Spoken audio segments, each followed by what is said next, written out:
સૌથી પહેલા વાત છેલ્લા 4 દિવસ કોંગ્રેસ માટે ભારે રહ્યા છે। 4 જ દિવસમાં કોંગ્રેસમાંથી 3 ધારાસભ્યો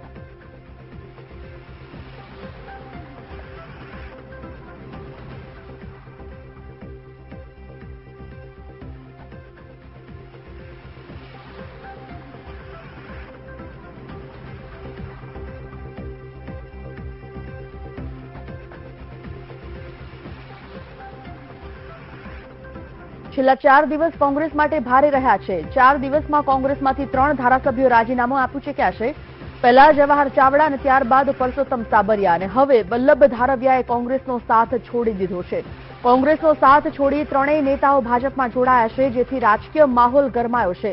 આ તરફ જામનગરમાં વલ્લભ ધારવિયાનો વિરોધ થયો છે। કોંગ્રેસી કાર્યકરોએ ધારવિયાનું પૂતળું સળગાવ્યું છે, તેમજ ધારવિયાના વિરોધના સૂત્રોચ્ચાર કરી રોષ ઠાલવ્યો હતો। તેમજ સ્થાનિક કોંગ્રેસના કાર્યકરોએ જણાવ્યું હતું કે પૈસા અને પદ માટે પાર્ટી સાથે તેમણે દ્રોહ કર્યો છે।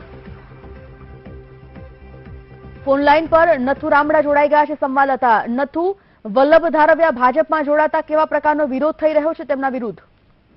જી ચોક્કસથી આજ સવારથી જ વલ્લભ ધારવિયા કોંગ્રેસમાં જોડાય છે તેવી અટકળો ચાલી રહી હતી, જેને લઈને સ્થાનિક કોંગ્રેસમાં અસંતોષનો માહોલ ફેલાયો હતો। જેઓ 12 વાગ્યે વલ્લભ ધારવિયાએ રાજીનામું આપી અને ભાજપમાં જોડાવાનો નિર્ણય કર્યો, તે જ રીતના કોંગ્રેસ અહીં વિરોધમાં આવી ગઈ હતી અને રસ્તા ઉપર આવી ગઈ હતી। જેમાં વલ્લભ ધારવિયા જે ધારાસભ્ય કોંગ્રેસના છે તેઓનું પૂતળા દહન કર્યું હતું અને રસ્તામાં આવી જઈ અને સૂત્રોચ્ચાર કર્યા હતા। વલ્લભ ધારવિયા તે પદ માટે ભાજપમાં જોડાયા છે અને કોઈ સત્તા માટે ભાજપમાં ગયા છે, તેને પ્રજા સાથે દ્રોહ કર્યો છે એવી લાગણી જતાવી કોંગ્રેસના કાર્યકરોએ તેના પૂતળા ઉપર જૂતાનો વરસાદ વરસાવી અને પૂતળાને અગ્નિદાન આપી અને કોંગ્રેસમાંથી વિદાય આપી હોય એવું તેઓએ જણાવ્યું હતું। જી બિલકુલ, માહિતી માટે આપનો